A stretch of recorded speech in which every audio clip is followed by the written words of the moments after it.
I don't really think that I'm famous yet. And I don't really care about being famous, so it's not even like a thing for me.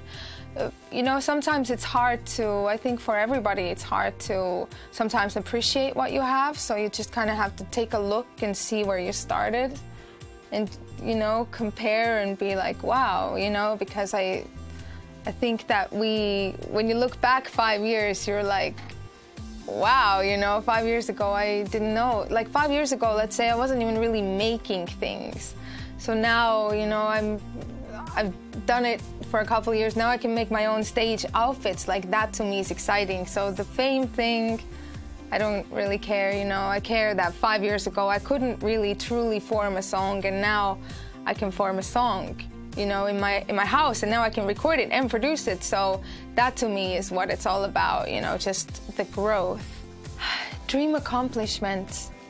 You know, I would be really, really grateful if I could live a long life, you know, because accomplishments to me, it's like, you know, I don't go to whatever anyone believes in, but it's like you don't go to, you know, after you die, you don't go to heaven, and they don't really ask you how many records you sold, you know. They ask you if you helped that old lady across the street one day when it was cold outside and she couldn't, you know, or, you know, how much you actually loved and cared for the people that were around you. So when we talk about accomplishments, then I hope that I get to look back one day and feel like I've lived a full life and I have not wasted time, and I've been like a solid person. That's really my only goal in life. Well, my relationship with Estonia is kind of complicated because there were a lot of things there that I escaped from and that I really don't want to go back to. But there are definitely things like, you know, my ancestors were really, really into magic and into nature and into witchcraft. So oftentimes I do feel a connection to these things, and I think it has a lot to do with where I'm from.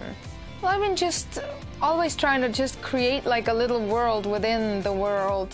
So Utopia also is trying to create just a space, you know, that someone can tune into when they put their headphones on.